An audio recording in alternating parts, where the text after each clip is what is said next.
जिस दिन मैंने जन्म लिया, माँ को भी जी भर माँ नहीं कह सका कि माँ आपने छीन लिया मुझसे। बाप के कंधे पे मैं जी भर चढ़ के बचपन का झूला नहीं झूल सका कि मेरे पिताजी को आपने ले लिया। उसके बाद एक कंवारी बहन तूने मेरे मत्थे छोड़ दी। नमस्कार, जय हिंद, भारत माता की जय। मैं वरुण बाबुल और आप देख रहे हैं जीएस न्यूज। आज खास मुलाकात में हमारे साथ हैं अंग क्षेत्र के कलाकार। एक समय, एक दशक था जिस समय ये देवानंद के नाम से काफी मशहूर थे और लोग इनके दीवाने हुआ करते थे। जी हाँ, मेरे साथ हैं आज खास मुलाकात में प्रभास चंद्र झा उर्फ मतवाला जी। आइए सर, स्वागत है पहले आपका हमारे चैनल में। बिना समय गंवाए आपसे मुखातिब करते हैं हम दर्शकों को। जी हाँ, सबसे पहला हमारा ये प्रश्न रहेगा आपसे कि ये प्रभास चंद्र झा तो नाम है आपका, ये मतवाला शब्द कहाँ से आया? और लोग काफ़ी मतलब सुनने के बाद खुद में अपने में एक उतावले और उनमें एक मतवाला का फीलिंग कैसे आ जाता था? जहाँ तक ये सवाल है तो मुझे पूछा गया, किसी ने पूछा कि मतवाला का अर्थ क्या होता है, तो मैंने जवाब दिया था कि भाई घोड़े वाले का अर्थ क्या होता है? जिसको घोड़ा हो। टमटम वाले का अर्थ होता है जिसको टमटम हो। हाथी वाले का अर्थ होता है जिसको हाथी हो। गाड़ी वाले का अर्थ होता है जिसको गाड़ी हो। तो मत वाला माने जिसको मत अपना है, on feeling, on reasoning, on decisive talent. ये नामकरण जो आपने कहा कि पहले तो मैं प्रभास चंद्र झा था, ये मतवाला बनने के पीछे भी एक कहानी है। जी बिल्कुल। मैं 5 भाई था, मेरे एक ही बहन थी। बहन बीमार थी, जैसा देखेंगे आप। और जो आपने नाटक की चर्चा की है तो टूर की बात आएगी इसमें। तो यह कैसे क्या हुआ और किस रूप में टूर का जन्म होता है, ये मैं आपसे कहना चाह रहा हूँ कि एक बहन थी, अब बहन बीमार थी। मेरी शादी हो गई थी, मैं शादी से विदा होके घर आया था। तो पिताजी ने कहा कि जरा सा जाओ डॉक्टर के यहाँ और दवाई है तैयार ले आओ। तो मेरी मम्मा कहती है कि अरे तुत्ते ससाली सैलॉज है तो कैसो डॉक्टर कन जाएगा। तो पिताजी ने कहा कि ठीक है। वो ट्यूशन पढ़ा रहे थे, सबूर की घटना है। वो विद्यार्थी सब बैठे हुए। तो पिताजी ने कहा कि ठीक है से तो ही देखें विद्यार्थी का, हम मैं जाए। अब वो चले गए। यहीं से विधाता ने मेरा विधान लिखना शुरू किया उल्टी कलम से। थोड़ी देर के बाद उधर से एक आदमी दौड़ा हुआ आता है, हमको कहता है जरा सा बाहर आइए था। हम दौड़ के बाहर जाते हैं तो वो कहता है कि अपने पिताजी के एक्सीडेंट में। अब मैं दौड़ के वहाँ जाता हूँ और चूंकि बहन बीमार है तो मैं माँ को यह शब्द नहीं कहता हूँ। पिताजी वहाँ हॉस्पिटल में है, पिताजी को वहाँ से एम्बुलेंस पे लोड करके भागलपुर आते हैं। 12 बजे रात में उनका देहांत हो जाता है। डेड बॉडी लेके वहाँ हम लोग सब पहुँचते हैं और वहाँ से सब आदमी मिल के घाट आते हैं, जला के उनको हम वापस जाते हैं।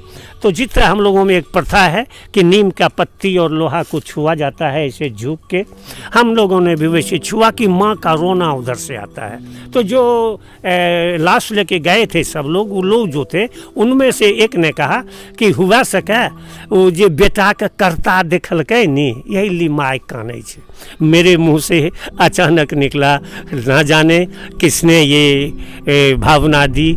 मैंने कहा कि हो देखो कि नुनिया छै कि नहीं। बहन जो बीमार थी और सचमुच में मेरी बहन मर गई थी। पिताजी को जला के आता हूँ और बहन मरती है। फिर वही आदमी जिन्होंने पिताजी को जला के आए थे, जितने लोग उतने लोग फिर चले बहन को लेके और वहीं जलाया जहाँ पिताजी को जलाया था मैंने। और हमें अभी तक वो दृश्य याद है कि कफन पहने हुआ हूँ। जो आप एक प्रथा है कि जो कपड़े कर्ता पहने हुए रहते हैं वो कपड़े दे करके डोम को और वह नया कपड़ा पहनता है। तो अब थोड़ी देर पहले तो उसे लाल धोती दे के आया था क्योंकि मैं ससुराल से आया हुआ था, और अब मैं उसे कफन दूंगा।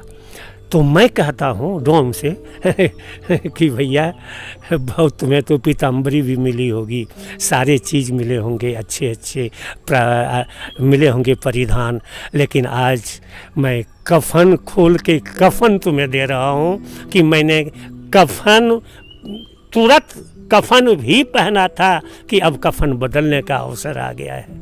तो वह भी रुआसा हो गया और फिर जैसे हुआ सब लौट के आए।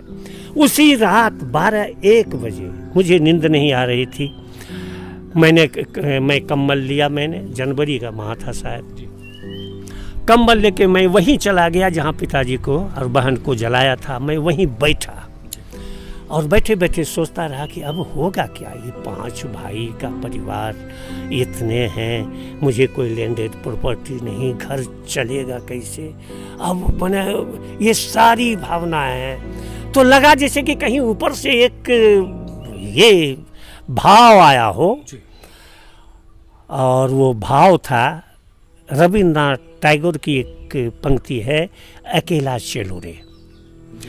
मैंने उसका ये वहीं पर, यह एक रचना कहिए या जो कहिए या भाव कहिए, मैंने लिखा कि गर तेरी आवाज पर, कि गर तेरी आवाज पे ना कोई आवाज दे तो सोच मत कर रे पथिक, तू चल अकेले झूम के, तू चल अकेले झूम के।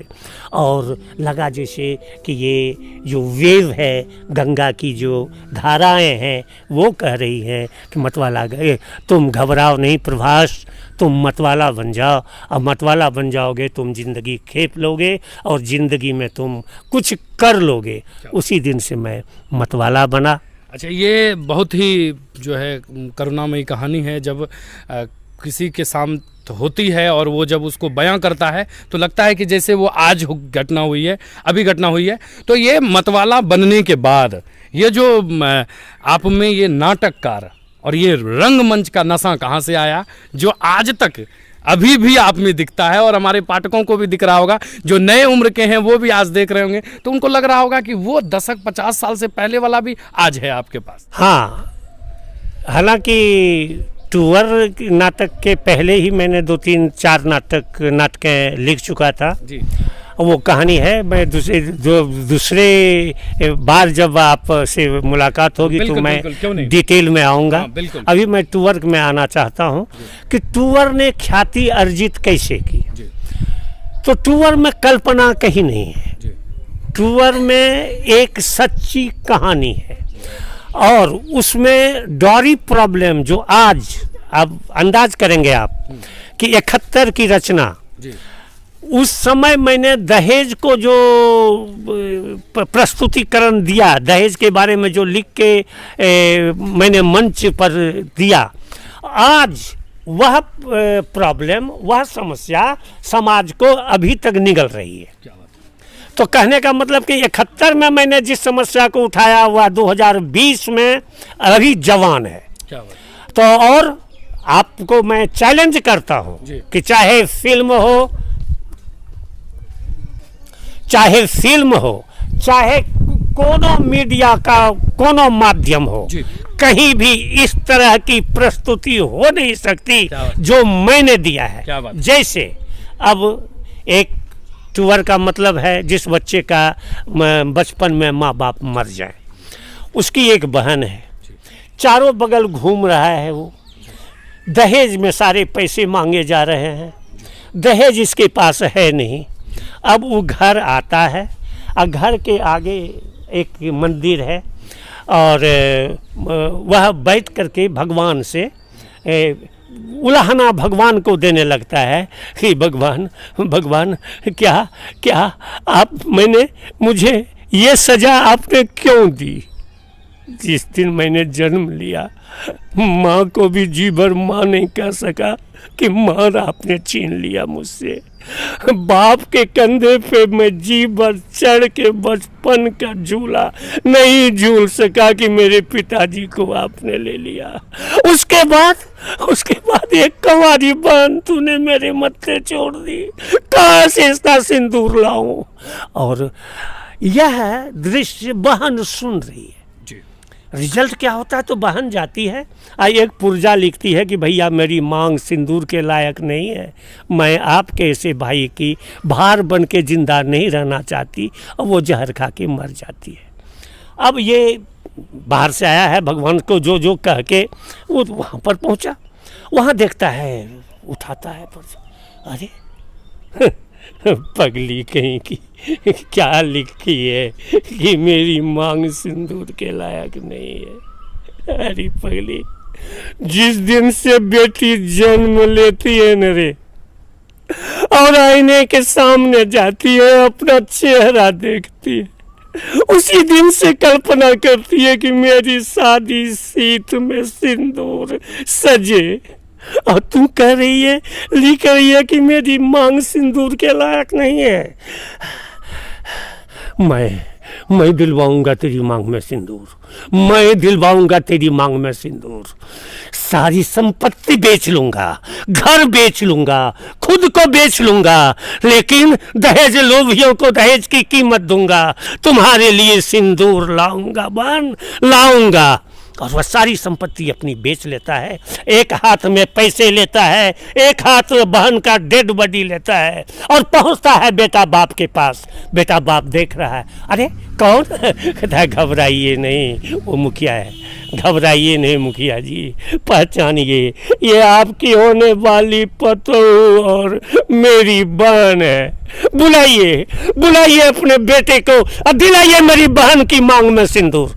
तो मुखिया कहता है, अरे मुर्दा के मांग में सिंदूर? तो हाँ रे मुखिया, मुर्दा के मांग में सिंदूर। अरे तू तो सिंदूर बेचता है न रे। अब बेचने वाले ये नहीं सोचा करते कि खरीदार जिंदा है या मुर्दा। देखने रहे हो, मेरी बहन की शादी सीत सिंदूर सिंदूर चिल्ला रही है। ये ले कीमत, ये ले कीमत, उठा कीमत, अब बुला अपने बेटे को, दिला मेरी बहन की मांग में सिंदूर। ये कह के वो भाग जाता है। तब वह भाई अपनी बहन की लाश उठाता है और पब्लिक से कहता है कि भैया इस प्रथा को मिटाओ भैया, इस प्रथा को मिटाओ भैया, नहीं तो आज एक भाई अपनी बहन की लाश, कुमारी लाश लिए जा रहा है, कल कोई बाप बेटी की लाश लेके जाएगा, कल कोई माँ अपनी बेटी की लाश लेके जाएगा। इस प्रथा को मिटाओ भैया, इस प्रथा को मिटाओ। सर, इसी दृश्य ने टूर को अमर कर दिया।